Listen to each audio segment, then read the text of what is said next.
to eliminate all traces of fascism from the earth, to build a deep and sincere international friendship among the peoples of the world, to keep a just and lasting peace, to eliminate wars. And pledge our world that skillful hands, keen brains, and bold enthusiasm shall never more be wasted in war. That's right. Thank you.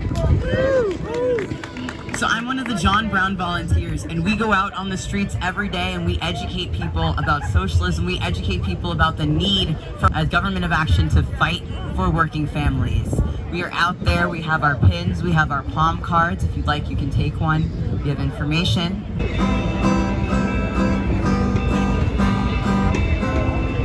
I've felt this way before, so insecure. Don't know what's happening to the days I go through. What is it to you? Why am I always coming back to choose the path I must go on? I've known for so long. What was the U.S.'s response to the 9/11 attacks? Firstly, we attacked a country that didn't attack us. And then we attacked a country that was fighting the forces the U.S. government claimed were behind 9/11 for decades. The Iraqi government under Saddam Hussein was a secular, Ba'athist Arab socialist government.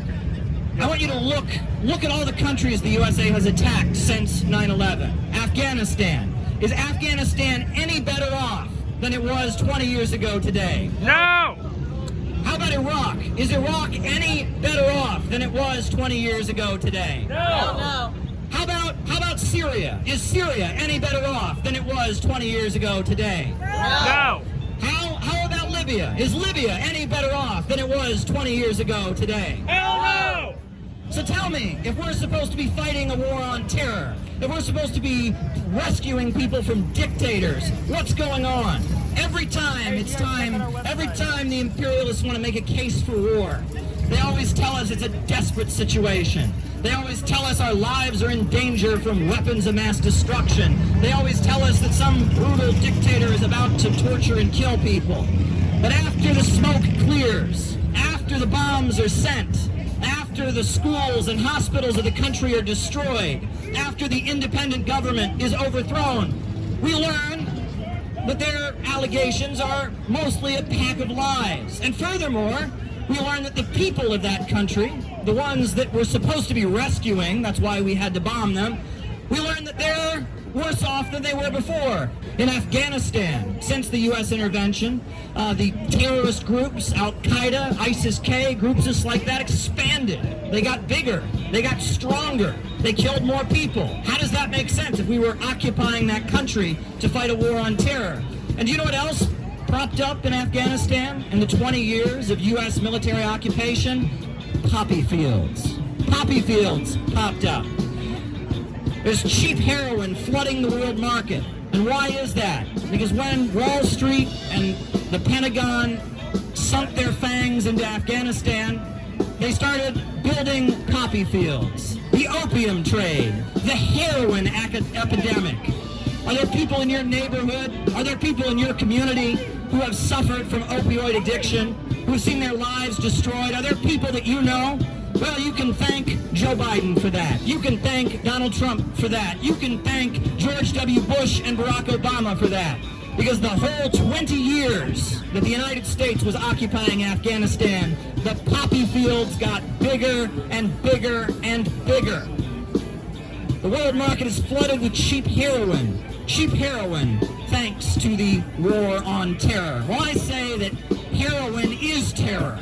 I say that heroin is terrorism. Yeah. I say the narco gangs, many of which are connected to the CIA, and I know you think that's tinfoil hat, but you can look that up. I say the narco gangs are the terrorists. Damn right. I say that the Contras, the extremists that were funded to fight the government of Nicaragua, I say that they're terrorists. I say that the gangs and narco forces that have terrorized the people of Mexico, I say that they're terrorists. I would say that the racist organizations of the United States that perpetrate hate crimes against oppressed people are terrorists. I would say that police brutality is a form of terrorism. What was done to George Floyd, that was an example of terrorism. I would say that the prison industrial complex, where big corporations make profits from destroying the lives of people and locking them away, breaking their spirit, treating them like animals, I would say that the prison industrial complex of this country is terrorism. Is it not terrorism? Hell yeah. Foreign capital, imperialism, together with the reaction, created the climate in which the armed forces broke their tradition, the tradition taught by General Schneider and reaffirmed by Commander Araya, victims of the same social sector who today are hoping with foreign assistance to reconquer the power, to continue defending their profits and their privileges.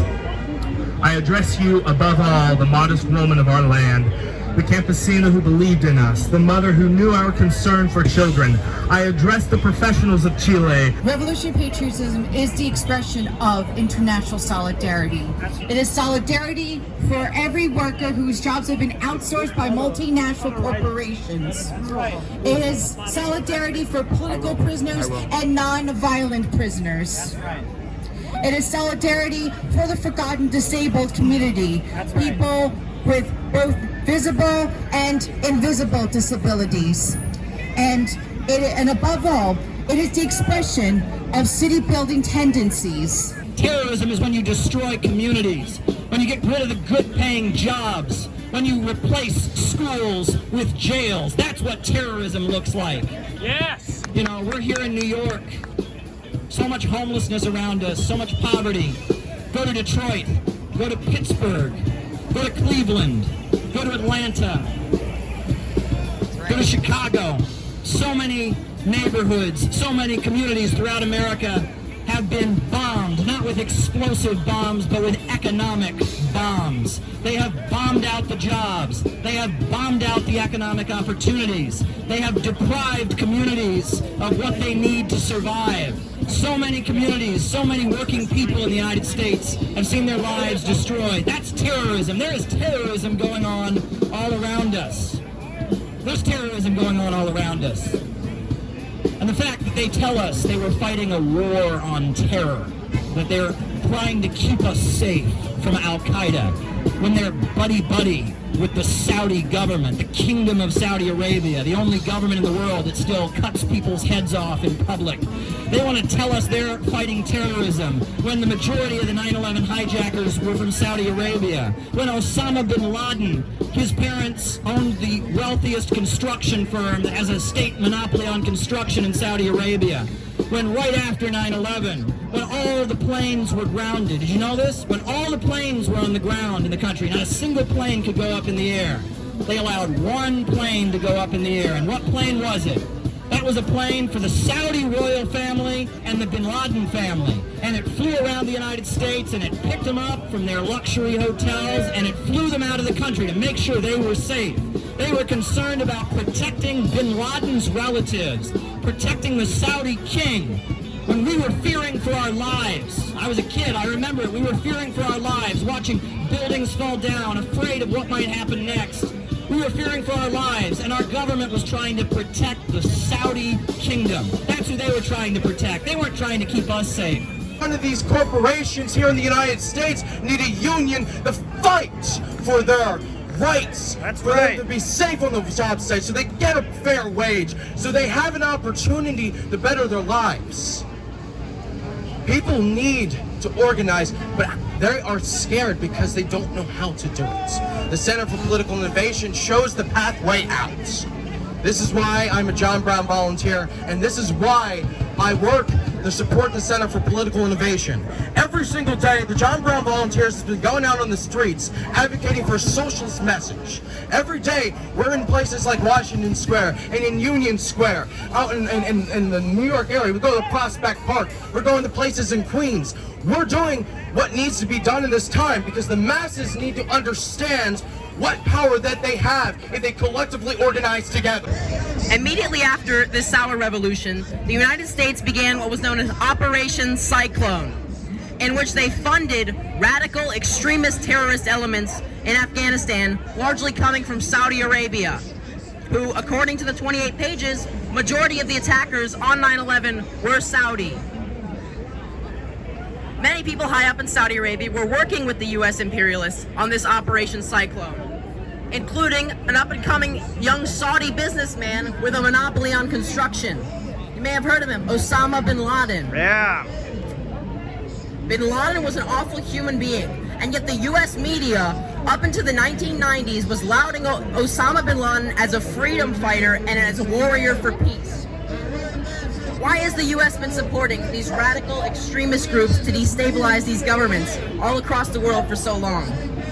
Well, the truth is, all they're crying about freedom, democracy, liberty are crocodile tears. The US imperialists do not care about freedom or democracy. That's right. They care about having undisputed control of the world and domination of the oil markets. That's and right. if they have to fund these awful, horrendous groups to keep these governments and countries from developing, then they'll do that.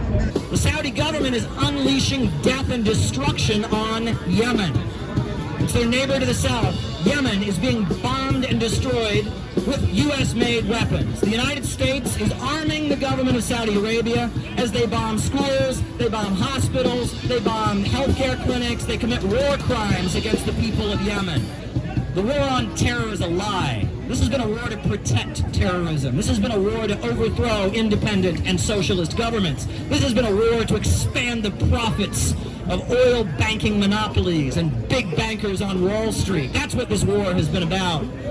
It's not been a war on terrorism, it's been a war of terrorism. And that terrorism, let me add, has not only gone on, against the people of the Middle East, that terrorism has gone on here.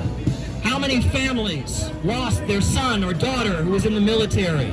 How many people from New York or Idaho or Mississippi or Alabama or Utah or California got shot, got killed, got blown up, lost an arm, lost a leg, lost their mind with PTSD? How many people died so that Wall Street could keep control of that region?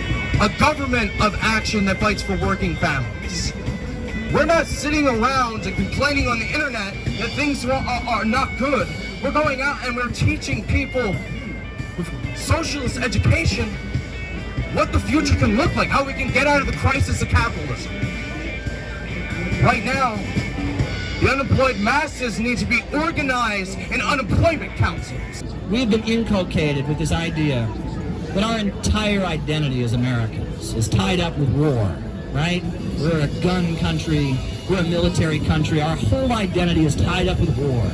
But our whole identity is tied up with capitalism and individualism. They say cutting schools, privatizing things, letting hungry people starve. They say that's just the American way. That's just the American way. Well, I've got news for you. All throughout U.S. history, when slavery was going on, there were people like Nat Turner. There were people like John Brown resisting and fighting back. Every single time this government has launched wars, there has been an anti-war movement. From the time of Eugene Debs to the time of people in the Vietnam era who burned their draft cards, said, hell no, we won't go, to the time when U.S. soldiers walked off and refused to fight in Vietnam, from the time of the Korean War where there were protests in this city, amid McCarthyism. There's always been an anti-war movement every time there's a war.